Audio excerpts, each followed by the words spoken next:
करवा चौथ में pregnant ladies या जिनको कंसीव करना चाहती हैं जो लेडीज कैसे अपना ख्याल रखें, करवा चौथ का फास्ट कैसे रखें, आज इन सब के बारे में हम जानेंगे।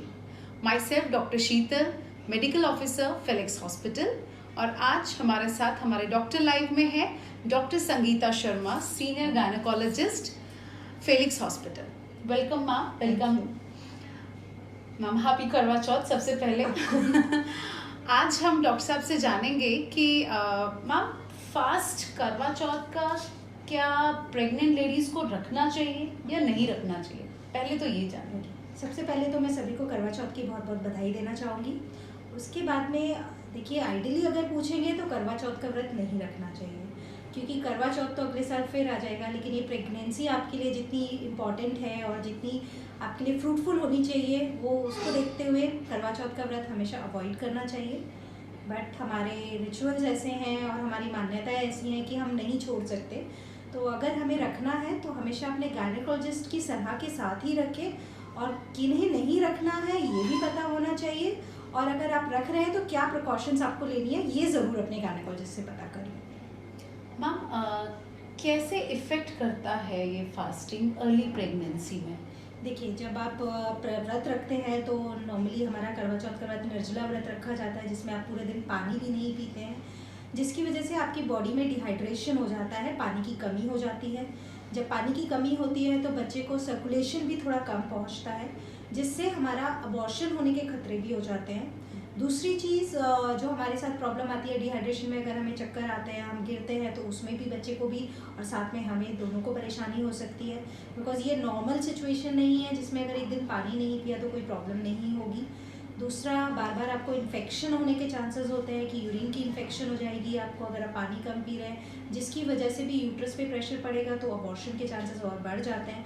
प्लस आपको एंटीबायोटिक्स भी लेनी पड़ती है, जिससे बच्चे के लिए हार्मफुल भी हो सकती हैं। उसके अलावा अगर आपका बीपी हाई रहता है या आपके शुगर्स थोड़े से ख़राब रहते हैं, आप ऑलरेडी नोन केस हैं डायबिटीज़ के या कोई और मेडिकल हेल्थ इश्यूज़ के, तो उनके एग्रीवेट होने के चांसेस बढ़ जाते हैं। तो अगर आपके शुगर्स बहुत हाई रहते हैं, ऐसे में अगर आप फास्ट रखते हैं तो भी आपका हाइपोग्लाइसीमिया की वजह से बच्चे की सडनली जो है कार्डियक एक्टिविटी जा सकती है, बच्चे की डेथ भी हो सकती है। मैम, व्रत के दौरान अगर कोई प्रेग्नेंट लेडी व्रत रख भी रही है तो किन किन बातों का ध्यान रखें? देखिए, सबसे पहले तो किनको व्रत नहीं रखना है ये ज़रूर हमें पता होना चाहिए। अगर आपकी डॉक्टर ने आपको बताया है कि आपके बच्चे की ग्रोथ अच्छे से नहीं हो रही है, बच्चा IUGR है, या बच्चे के चारों तरफ पानी की थोड़ी कमी है, या आपके खुद के अंदर खून की कमी है, या फिर आपको बीपी की प्रॉब्लम है जो हमें प्रीक्लेम्शिया हम बोलते हैं, या आप डायबिटिक हो गए हैं प्रेगनेंसी में जो पहले नहीं थी अभी हो गई है, ऐसी कोई भी सिचुएशन है तो आपको व्रत नहीं रखना है। दूसरी चीज़, जब आप व्रत रख रहे हैं तो आपको ये ध्यान रखना है कि व्रत को थोड़ा मॉडिफाई करना पड़ेगा। उसमें आप रूटीनली जो निर्जला व्रत है वो नहीं रख सकते। सबसे पहले आपको सर्गी में थोड़ा हेल्दी खाना खाना है। आपको जो पूरे दिन में है बीच बीच में अपने आप को हाइड्रेट ज़रूर करते रहना है, बिकॉज डिहाइड्रेशन एक सबसे बड़ी परेशानी है जिसकी वजह से समय से पहले दर्द भी शुरू हो सकते हैं। जब आखिरी महीने में हमारे चल रहे होते हैं, ऐसे में बच्चे को प्रीटर्म पेन्स के साथ में डिलीवरी तक की नौबत आ सकती है। तो आप अपने आप को हाइड्रेट बहुत अच्छे से रखें, जिसके लिए हर 2 घंटे में कुछ ना कुछ तरल पदार्थ लेते रहें। तरल पदार्थ में आप कुछ भी ले सकते हैं, आप जूस ले सकते हैं, नारियल पानी पी सकते हैं, आप नॉर्मल पानी भी ले सकते हैं, कोई स्मूदी बना के ले सकते हैं, कुछ भी, लेकिन लेते रहें हर थोड़े देर में। स्पेशली हम बोलते हैं 2-2 घंटे पे, बट आप अपेक्षा अनुसार भी ले सकते हैं। मैम, डिहाइड्रेशन और लो ब्लड शुगर के कैसे सिम्टम्स रहेंगे ऐसी लेडीज में? देखिए, जब भी आपको डिहाइड्रेशन हो रहा होगा तो आपको अचानक से बहुत थकान लगेगी, आपके होंठ सूखने लगेंगे, आपको खड़े होने पे चक्कर आने लग जाएगा, और आपको एक अजीब सी बेचैनी लगने लगेगी कि कुछ परेशानी है। बहुत बार कुछ लोगों को लगता है कि नहीं, व्रत रखा हुआ है, थोड़ा सा कमज़ोरी आना या थोड़ी सी घबराहट होना आम बात है, और वो अचानक से गिर जाते हैं। आपको बाथरूम बहुत ज़्यादा पीला आने लग जाएगा, आपका दिल थोड़ा घबराने लगता है। इन दोनों चीज़ों में शुगर वाले मरीज़ों को अचानक से बहुत ज़्यादा पसीना भी आने लगता है, और वो सिचुएशन थोड़ी डेंजरस हो जाती है, क्योंकि जब भी इस तरह के शुगर्स कम होते हैं तो बच्चे की धड़कन ख़राब होने का बहुत खतरा हो जाता है। मैम इसके अलावा क्या कुछ ऐसे टेस्ट रिकमेंडेड हैं कि फास्टिंग के बाद उस लेडी को वो करवा लेने चाहिए, जैसे स्टेज हो, जैसे अर्ली स्टेज की प्रेगनेंसी हो या सेकेंड ट्राइमेस्टर हो या थर्ड ट्राइमेस्टर हो, तो क्या फास्टिंग के बाद कुछ स्पेसिफिक टेस्ट वगैरह रिकमेंड करते हैं आप? फास्टिंग के बाद कोई स्पेसिफिक टेस्ट रिकमेंडेशन नहीं है, लेकिन हाँ, क्योंकि अगर जब आप हाई रिस्क में होते हैं या एक नॉर्मल प्रेगनेंसी भी है जिसमें हमें लगता है आप डिहाइड्रेटेड हैं, तो आपको एक चीज़ का बहुत ध्यान रखना था कि आपके बच्चे की मूवमेंट्स ठीक से हो रही है कि नहीं। कभी भी आपको लगता है कि बच्चा कम घूम रहा है, आप तुरंत हॉस्पिटल पहुंचेंगे।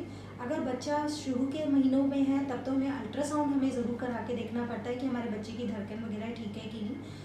आखिरी के महीनों में बच्चे की धड़कन का एक टेस्ट होता है MST, वो ज़रूर करा लेना चाहिए कि बच्चे की ग्रोथ पे या मूवमेंट्स पे कोई फ़र्क तो नहीं पड़ गया है या बच्चे को कोई प्रॉब्लम अंदर तो नहीं होने लगी है व्रत के बाद में। तो वो धड़कन का टेस्ट करा लेना एक बहुत अच्छा रहता है। उसके अलावा रूटीन जो आपके हाई रिस्क फैक्टर्स है वो टेस्ट तो आप कराएंगे ही कराएंगे। मैम क्या ये करवा चौथ का व्रत फीटल ग्रोथ पर भी इफेक्ट करता है? जी, बहुत ज़्यादा करता है। जैसे मैंने बोला, डिहाइड्रेशन अगर होता है तो साथ में ब्लड सर्कुलेशन बच्चे के लिए अच्छे से नहीं पहुंचता है। तो बच्चे के लिए जब सर्कुलेशन ही नहीं पहुंच रहा है तो बच्चे की ग्रोथ कैसे होगी? तो वो बच्चे की ग्रोथ को भी कम कर देता है। आपके डिहाइड्रेशन की वजह से बच्चे के चारों तरफ पानी की भी कमी कर देता है, और जब ग्रोथ और पानी दोनों की कमी होती है तो ऐसे में बच्चे का भी अंदर धड़कन खराब होकर बच्चे का पेट में ख़त्म होने तक का भी खतरा हमारे पास हो जाता है। साथ में जैसे मैंने बोला, डिहाइड्रेशन और शुगर स्लो की वजह से आखिरी समय पे जब बच्चा कमज़ोर भी होता है तो वो स्ट्रेन नहीं ले पाता है उतना ज़्यादा, तो आपको समय से पहले दर्द शुरू हो सकते हैं जिसमें आपकी डिलीवरी हमें टाइम से पहले करानी पड़ सकती है। ओके मैम, क्या रिकमेंड करती हैं आप कि क्या फास्टिंग से पहले ऐसी लेडीज़ को कोई डाइटिशियन का कंसल्टेशन लेना चाहिए? एक्चुअली लेना चाहिए, क्योंकि हमारी जो सोसाइटी में टर्म्स है, हम होता है कि मॉर्निंग में उठ के सरगी खानी है। तो सरगी में ज़्यादातर होता है कि मीठा हम बहुत अच्छे से खाते हैं, तला हुआ फ्राइड खाना हम खाते हैं। नॉर्मली ऐसा नहीं करना चाहिए, क्योंकि कोई भी ऐसी चीज़ जो जल्दी से आपके शुगर लेवल्स को हाई कर देती है या आपको एकदम से बहुत ज़्यादा कैलोरीज दे देती है, वो आपको नुकसान करेगी। आप उसकी जगह सरगी में आपको हमेशा ये ध्यान रखना है कि मेरी डाइट की कितनी रिक्वायरमेंट है, कि आपकी प्रेगनेंसी के स्टेज के अकॉर्डिंगली कितनी। और अगर डाइटिशियन से पता कर सकते हैं तो बहुत अच्छी बात है, अगर नहीं भी पता कर सकते तो एक हेल्दी खाना खाना होता है। जैसे सर्दी में मॉर्निंग में आप बहुत हलवा या मीठी चीज़ें अवॉइड करें, उसकी जगह न्यूट्रिशियस खाना खाएं। जैसे आप खिचड़ी खा सकते हैं, पोहा या दलिया बना के खा सकते हैं। आप जूसेस में भी जो बहुत हाई शुगर वाले जूसेस हैं वो अवॉइड करें, नॉर्मल जूस ले सकते हैं। 1 ग्लास दूध सुबह सुबह ज़रूर पिए, उसमें प्रोटीन डाल के, साथ में थोड़े से काजू या बादाम साथ में ले लेते हैं तो अच्छा रहता है। तो एक न्यूट्रिशियस डाइट वो बन जाती है।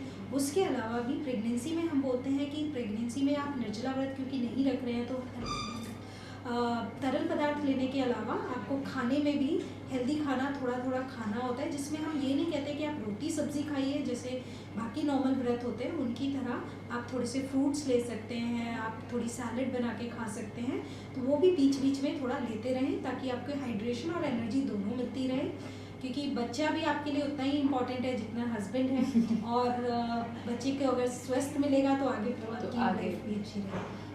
मैम जैसे कि ये थी बात सर्गी की, तो कैसे अपना फास्ट ख़त्म करना चाहिए? लगभग कि जैसे एक पूरे दिन का फास्ट रखने के बाद एकदम से जब बहुत ज़्यादा हम हेवी खाना खाते हैं तो बहुत बार गैस्ट्रिक डिस्कम्फर्ट भी होता है। गैस्ट्रिक तो डिस्कम्फर्ट ऐसे में कैसे करना चाहिए? वो भी है। उसके अलावा हम लोगों का होता है कि पूरे दिन के भूखे हैं तो एक साथ बहुत ज़्यादा खाना खा लिया, या क्योंकि फेस्टिवल है तो हमें तो पूरा पका हुआ खाना चाहिए, ऐसा नहीं करना चाहिए। आपको जब भी फास्ट तोड़ना है तो पहले तो बहुत ज़्यादा मीठी चीज़ से मत तोड़िए, थोड़ा नॉर्मल न्यूट्रिशियस डाइट से खाइए। आप चाहे तो एक बादाम खा सकते हैं या कुछ फीका थोड़ा सा ले सकते हैं, और रात के खाने को बहुत हैवी ना करें। आप अगर ये है कि आपको बाहर से मंगा के भी खाना है या घर में भी कुछ अलग बनाना है तो आप नेक्स्ट डे के लिए उसको प्लान कर लीजिए। उस दिन एक हेल्दी न्यूट्रिशियस डाइट ही खाइए और थोड़ा हल्का खाना खाइए, क्योंकि जब आप पूरे दिन वो सब करने के बाद में रात में हैवी खाना खाते हैं तो वो दोनों ही प्रॉब्लम करता है। आपके शुगर्स अचानक से बहुत ज़्यादा बढ़ जाएंगे, आपका गैस्ट्रिक इश्यूज शुरू हो जाएंगे, फिर उसके लिए आपको मेडिसिन भी लेनी पड़ेंगी। और प्रेगनेंसी में जितना हो सके हमें मेडिसिन अवॉइड करनी चाहिए, तो प्रॉब्लम करता ही है। तो आपको नॉर्मल और सिंपल खाना खाना चाहिए, बहुत ज़्यादा तला हुआ या बहुत मीठा खाना नहीं है। आपको व्रत तोड़ते समय भी ये ध्यान रखना है कि न्यूट्रिशियस डाइट होनी चाहिए हमारी। मैम बात करेंगे ब्रेस्ट फीडिंग लेडीज़ की, क्योंकि डिलीवरी के बाद जो ब्रेस्ट फीड करा रही हैं और जो कंटिन्यूसली मेंस्ट्रुएटिंग है, पीरियड्स भी साथ में आ रहे हैं, तो क्या ऐसी लेडीज़ को फास्ट रखना चाहिए? क्या वो रिचुअल्स जैसे अर्घ देना, क्या उनके लिए आप क्या सजेस्ट करती हैं?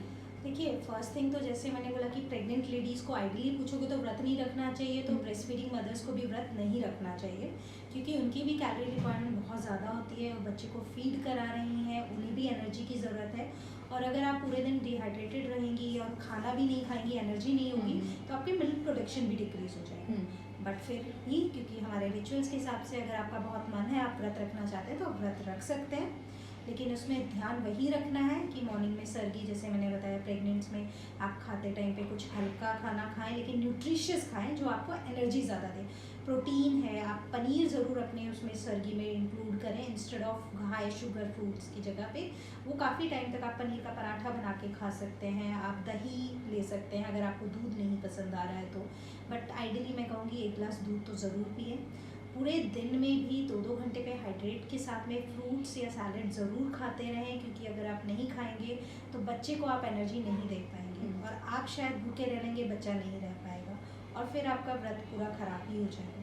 अब आती है बात कि ब्रेस्ट फीडिंग में के टाइम पे अगर आपको पीरियड्स भी आ रहे हैं, जस्ट पोस्ट मेनोपॉजल है 6 वीक्स के बीच में, उसमें अगर आ रहे हैं, तो अगर रिचुअल्स की तरह जाएं तो आइडियली ऐसी महिलाओं को व्रत नहीं रखना चाहिए, क्योंकि वो पूजा नहीं कर सकती, वो कथा नहीं सुन सकती, ना ही वो अर्घ दे सकती है। लेकिन हाँ, इसका एक ऑल्टरनेटिव आप ये सोच सकते हैं कि ऐसे में आप मंदिर से थोड़ा सा दूरी पे बैठ के अपनी पूजा कर सकते हैं और आपके घर में जो भी लेडी है जिन्होंने करवा चौथ का व्रत रखा है, आप उनको अपनी सामग्री देके माता को देने के लिए कह सकते हैं। आप अपने अर्घ का भी उनको बोल सकते हैं कि आपने पूजा का जो कलश रखा है उसका जल चांद्रमा को दे दें, क्योंकि आप डायरेक्टली नहीं दे सकती हैं, लेकिन आप उनको कह सकते हैं। और लास्ट में आप क्षमा मांग सकते हैं करवा माता से कि मेरे को क्योंकि पीरियड्स आ रहे हैं तो मैं व्रत नहीं रख पा रही, व्रत रख रही हूँ बट मैं आपको भोग नहीं कर पा रही हूँ। दूसरी चीज़, अगर आपका ये ध्यान रखना है कि कभी भी आपको ऐसा लग रहा है कि आपको थोड़ी कमज़ोरी आ रही है या कोई परेशानी लग रही है, तो ऐसे में व्रत में कुछ भी खाने से संकोच नहीं करना चाहिए। आप व्रत को छोड़ सकती हैं, उसमें ऐसी कोई दिक्कत नहीं आती है। खाने में फ्रूट्स में भी आप ये कोशिश करिए कि जो ज़्यादा पानी वाले फ्रूट्स होते हैं, तरबूज है, आपका खरबूजा है, जो जिनमें पानी की मात्रा आपको ज़्यादा मिले, वो ज़रूर आप लें, इंस्टेड ऑफ जिनमें शुगर्स आपको ज़्यादा मिल रही हैं। और नारियल पानी का इंटेक का अपना रखें ज़रूर। Thank you so much ma'am, thanks for the valuable information. तो आपने देखा, ये थी doctor Sangeeta Sharma, senior gynaecologist, Felix hospital, जिन्होंने आज हमें बताया कि हमें अपना करवा चौथ का फास्ट कैसे रखना चाहिए, स्पेशली उन लोगों को जो प्रेग्नेंट लेडीज़ हैं। अगर इससे रिलेटेड आपके कुछ क्वेश्चंस हैं तो प्लीज़ हमारे कमेंट बॉक्स में अपना क्वेश्चन लिखें, हम आपको खुद कॉल करके आपके क्वेश्चन का जवाब देंगे। इसके लिए अपना नंबर लिखना ज़रूर। धन्यवाद।